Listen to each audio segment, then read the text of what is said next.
Hey guys, welcome back to a new video. Today we're going to be looking at this C&O Allegheny. This is a Class H8, and this is a brass model. This was made by Overland Models by Ajin of Korea in probably around 1991. Now, at the time, this was one of the best Alleghenies you could get. Now, there was a lot of people who made these. Many brass models. Probably 10 different runs, or like 10 different orders of them over time. Now, this is not the newest or the most expensive, but what it is it's very good. Now, Overland at this time, this was an expensive model. I believe the dealer net was over $1,000, which in 1992 was a lot of money for a brass model. But the brass prices have come down. My one gripe with this locomotive is it doesn't have this is not painted graphite, and the smoke box is not painted graphite. So that's the only gripe I have. But other than that, this is a beautiful model. It runs great as well, and to get the white lining on the drivers, they just polished the wheels. Now, most factory painted models at this time, which were mainly by Overland, Ajin, or by Samhongsa of Korea, most of them did not have painted brass drivers. They were not fully painted. They had the nickel silver on the outside, and I don't know why, because their unpainted models had brass drivers, which means either they used a different kind of driver on the factory painted model, or they painted it and then finished that off, and I don't know why, but it's not a big deal. As you can see, this just has a pretty basic square tender, 8 wheels in the back, and 6 in the front. You can see the sound holes in there. You can actually see it's stamped 1993, so this was made in January of 1993.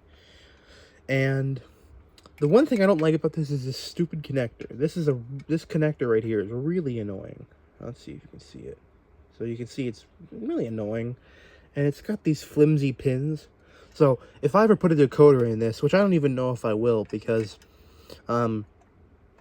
this model's too nice. This model is mint condition. This was bought brand new, so I don't really know if I want to kind of basically cut into it to get a decoder.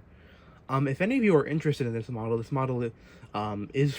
for sale and might still be for the right price. So here this is, and it's very heavy. There is weights all kind of over this. So, yeah, this is a heavy locomotive. You can see the drive.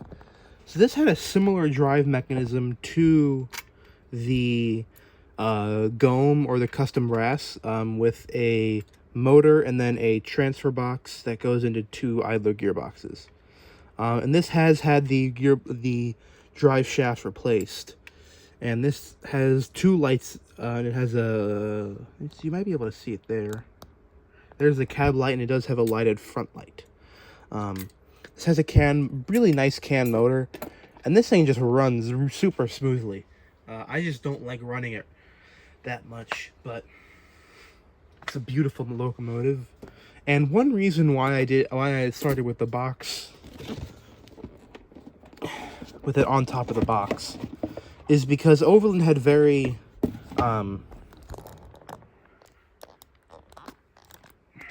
let's see.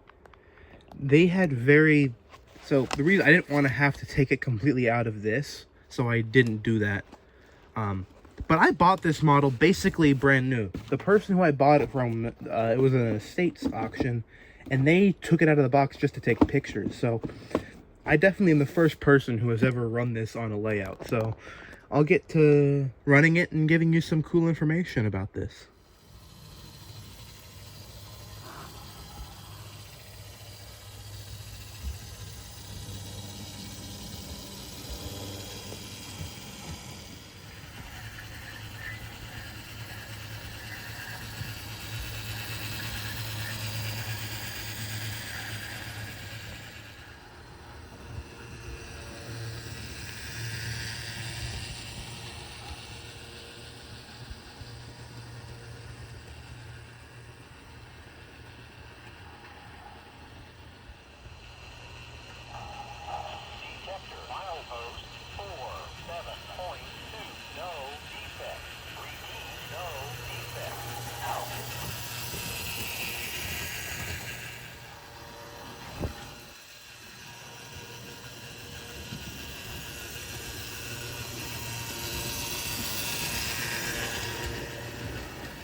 Just a quick little addition. I sold this locomotive and then had to put sound in it. So here's a little clip of the finished locomotive. I hope you enjoy and have a great night.